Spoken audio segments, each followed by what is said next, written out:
자기에 대한 죄인들의 이러한 반항을 참아내신 분을 생각하십시오. 그리하면 여러분은 낙심하여 지치는 일이 없을 것입니다. 아멘.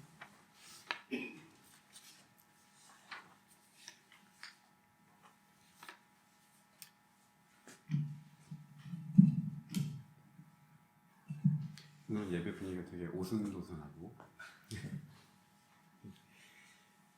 된 것 같습니다. 자, 이번 주가 이제 사순절의 마지막 주입니다. 사순절 마지막 주를 맞이했고, 특별히 이제 이번 주부터 우리 토요일 금요일에 예수님이 돌아가시죠.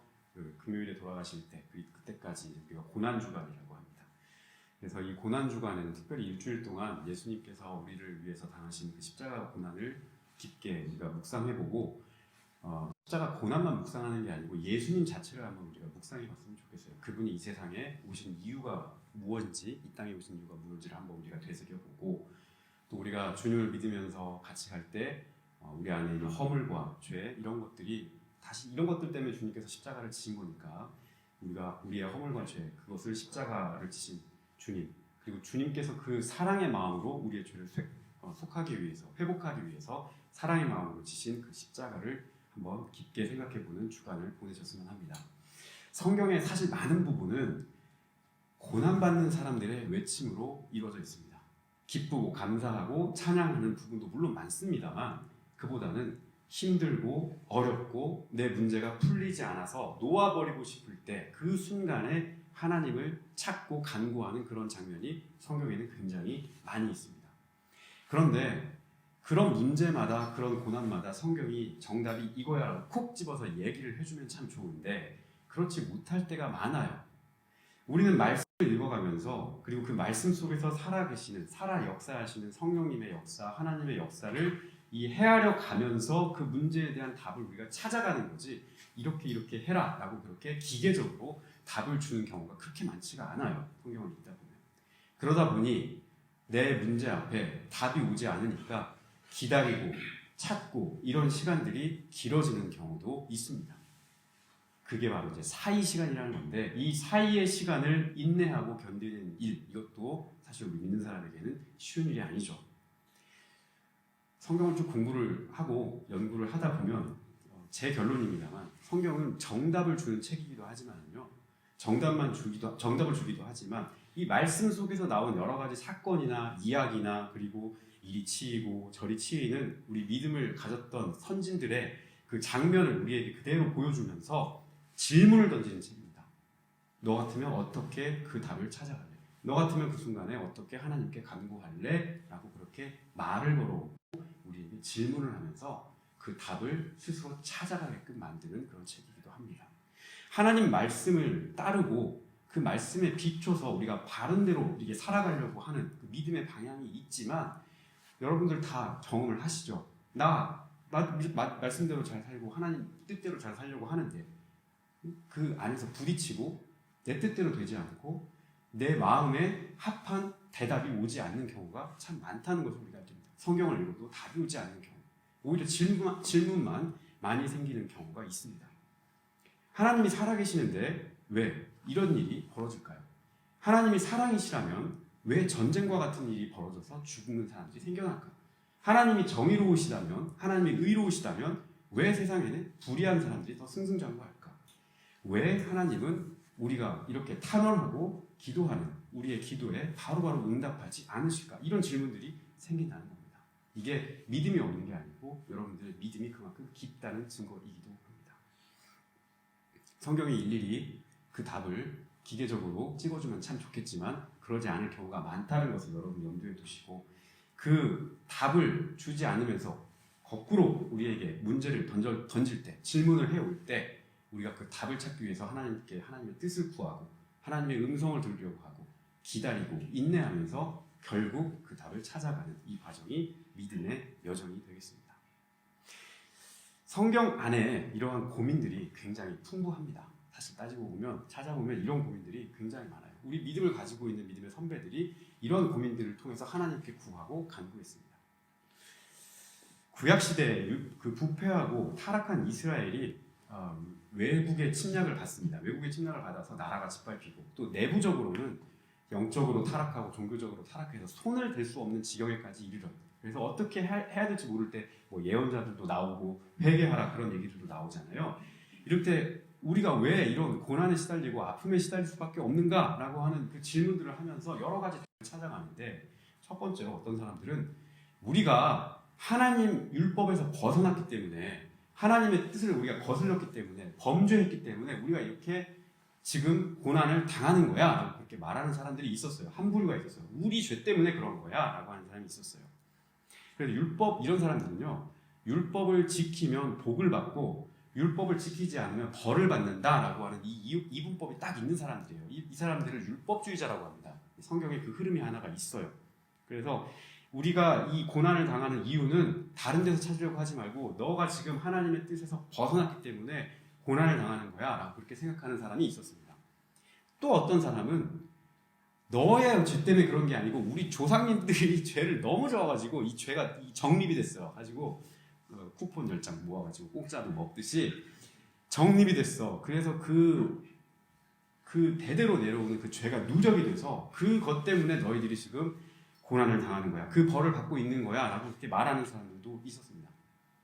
어쨌든 내 죄 때문에 내가 지금 고통을 당하든 우리 조상의 죄 때문에 내가 고통을 당하든 이 두 사람 다 모두 다 율법주의적인 사고를 하고 있는 겁니다. 법을 지키면 복을 받고 법을 지키지 않으면 벌을 받는, 이것만 있는 게 아니고, 성경에는 이것만 있는 게 아니고, 근데 이것만 있는 게 아니고 율법주의적인 사고만 있는 게 아니고 율법을 잘 지키고 의롭게 살았는데도 불구하고 고난을 당하는 이야기도 있습니다. 대표적인 사람이 바로 욥이에요. 욥기를 읽어보면 욥은 누구보다도 의로운 사람이었고 당대의 의인이었습니다. 그런데 이 사람에게 어느 날 느닷없이 고난이 찾아와요. 가족이 모두 죽습니다. 그리고 재산이 모두 다 사라져요. 그리고 욥은 마지막에 자기 몸이 병이 듭니다. 그래가지고 막 종기가 나가지고 기왓장을 긁고 막 그랬다고 그러죠. 그 정도로 끝에 완전히 몰려버린 상황이 된 거예요. 그러니까 욥의 친구들이 찾아와서, 이 욥의 친구들이 율법주의자들이에요. 욥의 친구들이 찾아와서 야, 너 잘 생각해봐. 그래도 너 뭐 하나 잘못한 거 있으니까 하나님이 너 때린 거야 라고 그렇게 자꾸 옆에서 꼬드겨요. 욥이 나 맹세코 하나님 앞에서 잘못한 게 없고 율법을 하나도 어긴 게 없고 나 하나님 앞에서 율법을 벗어나서 살아본 적이 없고 항상 의롭게 살려고 노력했고 내가 잘못한 거 있으면 하나님께 항상 회개했고 속죄했고 그렇게 살아왔어. 잘못한 게 없어 라고 막 싸워요. 친구들하고 욕하고. 그게 30 몇 장까지 막 싸워요. 서로 1장부터 계속 그거 가지고 싸워요. 마지막에 40장, 42장이 마지막인데 40장, 41장, 42장에 가보면 하나님께서 욥에게 딱 나타나셔가지고 네가 율법을 잘 지켜서 복을 받고 율법을 안 지켜서 죄를, 그러니까 벌을 받는 이 틀을 네가 마음대로 생각하지 마. 고난이 여기서 왔다고 너 마음대로 생각하지 마. 추적하지 마. 모든 거는 다 하나님의 주권에 달려 있는 거야. 내가 세상을 창조할 때, 말씀으로 창조할 때 욥 네가 그 자리에 있었어? 저 신비로운 세상을 만들었을 때 욥 네가 그것을 보았어? 너의 질병의 이유가 무엇인지, 어디서부터 왔는지, 내가 그 질병을 통해서 너에게 무엇을 말하고자 하는지 네가 그걸 어떻게 알아? 주권은 누구에게 있다? 하나님에게 있다. 이것을 욥에게 알려줘요. 욥이 마지막에 고백합니다. 42장 5절에 보면 내가 전에는 귀로 듣기만 하였사오니 이제는 눈으로 주를 배운나이다. 그렇게 고백해요. 전에는 율법과 범죄 이거 가지고서 나가 의로운 사람이야 라고 그 귀로 들어왔던 걸로만 그렇게 도식으로만 살아왔는데 내가 직접 하나님의 주권을 보고 하나님의 영광을 보니 이제 하나님이 우리에게 주시는 더 큰 세계가 거기에 있구나라고 하는 것을 욥이 고백을 하게 돼요. 이게 의인이 당하는 고난의 문제예요. 우리가 당하는 오늘날의 고난이, 오늘의 힘든 상황이 어떤 이유가 있어서, 뭐가 있어서 우리 잘 몰라요. 하나님이 우리에게 어떤 거를 통해서 그걸 말씀하실지 모르는 거예요. 지금 그 욥기에 나오는 그 말, 이게 성경에 나오는 또 한 가지의 이 흐름이에요. 하나님의 주권, 율법과 하나님의 주권. 하지만 성경은 또 분명하게 말하는 게 있어요. 고난이 그냥 계속 가는 게 아니다는 거예요. 고난에는 반드시 뭐가 있다. 모르세요? 고난에는 반드시 뭐가 있다. 끝이 있다. 고난에는 반드시 끝이 있다. 시간을 지나고 돌이켜보면 그 고난이 나에게 그걸 통해서 뭘 말하려고 했구나. 뜻이 있다. 끝이 있고 뜻이 있다. 고난을 통해서 힘들었지만 그래도 얻는 유익도 있다. 내가 그걸 통해서 하나님을 더 집중하게 됐고 내가 그걸 통해서 하나님을 더 만나게 됐고 그런 유익도 있다. 그것을 기억하라. 어두운 날에 너가 그 어두운 시간에 빛의 경험을 했던 그 시간을 기억하라. 성경은 우리에게 그것을 말씀합니다. 왜 지금 나에게 이런 일이 일어났지? 알 수 없고 이 통과하는 이 시간이 끝이 보이지 않는 것 같은 그런 것처럼 보이지만 우리 잘 알죠? 이 또한 지나가리라. 이 또한 지나가리라. 고난에는 반드시 끝이 있다. 그리고 뜻이 있다. 이것을 여러분 기억하시기 바랍니다. 무엇 때문에 나에게 이렇게 고난이 왔지? 라고 묻지 마시고요. 그거 묻지 마요. 그거 묻지 마시고 고난이 늘 나와 같이 있을 수 있음을 받아들이시고 그리고 내가 주님과 함께 이 고난을 이겨내리라 라고 믿음의 방향을 바꿔보십시오. 왜 왔지라고 탐색하지 마시고 온 건 온 거고 그거를 어떻게 이겨야지 어떻게 극복해야지 거기에 집중하십시오. 오늘 히브리서 본문도요. 이 질문하고 맥이 다 있어요. 초대교회 성도들이 편하게 신앙생활하는 사람들이 아니에요. 이 사람들. 예수 믿는다고 잡혀가지고 아시죠? 예수 믿는다고 잡혀가지고 뭐 사자밥도 되고 표범밥도 되고 로마에서 그렇게 죽였대요. 사람들을 죽여가지고 그 사람들 시신을 불태워가지고 그 가로등으로 썼다고 그래요. 그리스도인들의 그 시신을 갖다 예수 믿는 사람들을 그렇게 죽여서 그렇게 가로등으로 썼다고 그래요. 그러니까 아무리 믿음이 좋아도 그렇게 압박이 들어오면 어떻습니까? 다시 옛사람으로 다시 돌아가는 거예요. 그거를 지키기가 힘든 거예요. 근데 히브리서는 그 옛사람으로 돌아가는 사람들에게 지금 말하는 거예요. 옛사람으로 돌아갈까 말까 하는 고민하는 사람들에게 지켜. 고난이 와도 지켜. 믿음을 지켜. 왜? 오늘 말씀에는 누구를 바라보면서 그 고난을 통과하라고? 예수님 바라보면서 통과하라고. 그거를 말씀하는 거예요. 그러면서 오늘 우리가 읽은 12장 앞장에 보면은 11장이 나오는데요. 이 11장에는 믿음을 지키면서 그 시간들을 통과했던 믿음의 선진들의 리스트가 쭉 나옵니다. 믿음으로 누구는. 근데 제가 그 중에서 세 사람을 뽑아왔는데 첫 번째는 노아예요. 노아. 방주 만든 사람. 11장 7절을 읽어보겠습니다. 믿음으로 노아는 아직 보이지 않는 일에 경고하심을 받아 경외함으로 방주를 준비하여 그 집을 구원하였으니 이로 말미암아 세상을 정죄하고 믿음을 따르는 의의 상속자가 되었느니라. 노아의 믿음은 뭐였냐면 보이지 않는 미래를 믿었던 거예요. 내가 미래를 몰라. 이 사람 몰라요. 그런데 하나님이 방주를 지으라고 하니까 내가 이걸로 사람들을 구원할 거야 라고 하니까 무식하게 그냥 방주 만든 거예요. 가가지고 그걸 보고 그 믿음 하나로 노아에게 사람들이 얼마나 많이 비아냥했습니까? 얼마나 저 정신 나간 짓 한다고 사람들이 조롱했습니까? 그 조롱과 비아냥을 다 감수하면서도 노아가 구원의 방주를 지었던 사람입니다. 그에게 믿음이 있었기 때문에 방주 짓는 일을 멈추지 않았다. 믿음이 있었기 때문에 그 구원의 방주를 통해서 그 집이 구원을 받을 수 있었다. 성경이 그렇게 말합니다. 두 번째 인물이 아브라함입니다. 아브라함은 11장 8절에 보면 믿음으로 아브라함은 부르심을 받았을 때 순종하여 장래의 유업을 받을 땅으로 나아갈새 갈 바를 알지 못하고 나아갔으며 그렇게 말씀합니다. 아브라함도 하나님께서 갈대아 우르에서 그를 딱 불렀을 때 어디로 가라고 했을 때 이 사람이 먼저 거기를 답사를 가본 게 아니에요. 거기가 어디라고 답사를 가 그 옛날에. 그냥 간 거예요. 보고. 갈 바를 알지 못하고 전혀 모르는 곳으로 떠났던 아브라함. 이 사람도 그 안에 믿음이 없었다면 하나님에 대한 신실한 신뢰가 없었다면 그 길을 떠날 수가 없고 이 아브라함이 우리의 믿음의 조상이 될 수 없었겠죠. 세 번째 인물이 모세입니다. 모세는 어땠냐? 모세는 장성하여 바로의 공주의 아들이라 칭함받기를 거절하고 도리어 하나님의 백성과 함께 고난받기를 잠시 죄악의 낙을 누리는 것보다 더 좋아하고 그리스도를 위하여 받는 수모를 애굽의 모든 보화보다 더 큰 재물로 여겼다. 그렇게 말씀합니다. 모세는 물에서 건진받은 아이죠. 이집트의 공주의 아들로 입양이 됐습니다. 그러니까 잘 자라면 그냥 이집트에서 왕자 대접 받으면서 호의호식하면서 좋은 옷을 먹는 게 아니고 좋은 옷을 입고 좋은 음식 먹고 사람들이 시중 들어주고 그러면서 아주 편하게 여생을 살 수 있었어요. 근데 모세는 그렇게 살지 않았어요.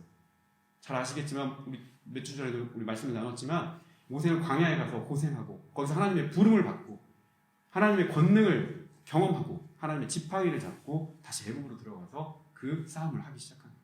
믿음이 없었다면 그것이 가능하지 않았다라고 하는 겁니다. 이처럼 많은 믿음의 선진들이 우리의 선배들이 보이지 않는 상황에서 조롱을 받는 상황에서 뭔가 투명하지 않은 상황에서 그런 상황에서도 자신을 부르셔서 쓰시는 하나님의 목소리에 응답을 하고 그것을 내 믿음으로 받아들여서 앞으로 나아갔다. 이것을 히브리서가 지금 말씀하고 있습니다. 낙심할 수 있습니다. 그러나 낙심하는데 완전히 무너지지 않아야 된다는 말입니다. 역경에 넘어질 수도 있습니다. 그런데 그 역경에 굴복하지 말고 휩쓸리지 말아야 된다는 말입니다. 그게 바로 믿음의 경주를 끝까지 밀고 가는 힘입니다. 이렇게 앞으로 더 나아가라라고 성경이 우리에게 말씀합니다. 이 노아를 비롯해서 모세까지 제가 지금 예를 들어드린 사람 더 많습니다만 이 사람들이 지금 다 증인으로 출석을 했어요. 11장에서 말하는 사람이 다 증인으로 출석을 해서 12장이 딱 오니까 이 사람들이 이제 우리를 보고 있는 거예요. 우리. 이 고난을 통과해야 되는 이 우리 공동체를 보고 있는 겁니다. 12장 1절에서 3절 말씀이 바로 이 믿음의 여정을 걸어가는 우리 성도들을 위해서 믿음의 선한 싸움을 포기하지 마라. 악에 결코 무릎 꿇지 마라. 선으로 악을 이기라. 그리고 무엇보다 십자가에서 그 모진 모욕을 참고 인내하신 주 예수 그리스도를 바라보라 라고 그렇게 권면합니다. 오늘 본문 2절 말씀을 우리 같이 한번 다시 읽어보도록 하겠습니다. 2절 말씀 같이 한번 읽어보시겠습니다. 시작. 믿음의 창시자요 완성자이신 예수를 바라봅시다. 그는 자기 앞에 놓여있는 기쁨을 내다보고서 부끄러움을 마음에 두지 않으시고 십자가를 참으셨습니다. 그리하여 그는 하나님의 보좌 오른쪽에 앉으셨습니다. 제가 몇 차례 설교를 통해서 여러분께 강조했던 내용이 있습니다. 예수님도 우리와 똑같이 살과 뼈와 피를 가지신 인간으로 이 세상에 사셨다는 게 중요합니다. 그분이 우리가 믿는 하나님이지만 그분이 우리에게 하나님을 보여주기 위해서 취했던 방법은 우리와 똑같은 육체를 입고 똑같이 고난을 당하셨다라고 하는 게 중요한 거예요. 그래서 우리의 아픔을 아시고 우리의 어려움을 아신다. 그렇게 말씀할 수 있습니다. 그런데 그분이 우리에게 고통을 당하시고 고난을 받으시고 그러니까 너희들을 아신다. 그렇게 말씀을 하면 우리가 이 고통이라고 하는 거에 계속 집중을 하죠. 고통, 주님의 고통, 십자가 막 박히는 그 아픔 이런 거에 우리가 막 집중을 하는데 아까도 말씀드렸다시피 고통에만 집중하지 마시고요. 예수님이 이 고통을 어떻게 인내로 이겨내셨는가 이거를 보셔야 돼요. 그래야 이게 우리가 도달할 수 있는 거거든요. 고통만 보기 시작하면요. 고통주의에 빠져요. 감상주의에 빠져요. 우리 안에서. 고통에 너무 집중하면 이 고통주의라고 해요. 고통주의에 빠져요. 이렇게 되면 우리 신앙이 굉장히 우울해집니다. 고통을 막 이렇게 당하면 막 그 고통을 그냥 받는 거예요. 나중에 익숙해져요. 고통받는 게. 상처받는 게 익숙해집니다. 이겨야 돼요. 이거를. 이겨서 이걸 단단하게 만들고 다음에 그 동일한 이게 올 때 이거를 상처받지 않게 넘어가야 돼요. 이게 한 단계 올라가는 거거든요. 이걸 어떻게 인내해서 우리가 가는가 이거를 예수를 보면서 따라가라는 겁니다. 오늘 말씀. 예수님께서는 어떻게 인내하셨을까? 어떻게 이 모든 시간을 견딜 수 있었을까? 오늘 말씀을 보니까 고통만 본 게 아니고 그 앞에 있는 그 고통 다음에 오는 기쁨을 보셨다라고 그렇게 말씀합니다. 주님은 인내의 시간이 지나고 다가올 기쁨의 시간을 보는 눈이 있으셨던 겁니다.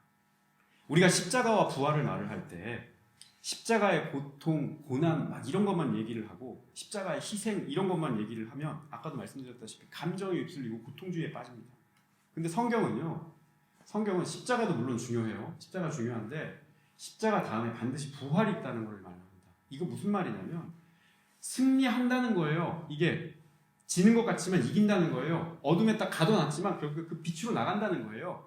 이거는 지금 우리가 살아가는 너희들이 부활 신앙을 가지고 살으라는 뜻이에요. 미래에 이긴다는 걸 지금 땡겨와서 이 현실에 미래 걸 땡겨와서 이걸 믿고 이거 앞으로 실현이 될 거니까 이걸 보고 가라는 겁니다. 이게 부활의 신앙입니다. 십자가만 막 보고 살아가는 그 신앙은 이 부활의 신앙에 도달할 수가 없어요. 물론 부활의 신앙만 바라보고 십자가를 외면해버려갖고 영광만 찾고 이렇게 하는 신앙도 물론 잘못입니다. 고난이 있어요. 우리 신앙에. 근데 이것만 바라보지 말고 이것이 지나고 여기에 승리가 있음을 보고 그 미래를 땡겨와서 그 오시는 하나님을 땡겨와서 그분과 함께 이 과정을 걸어가라.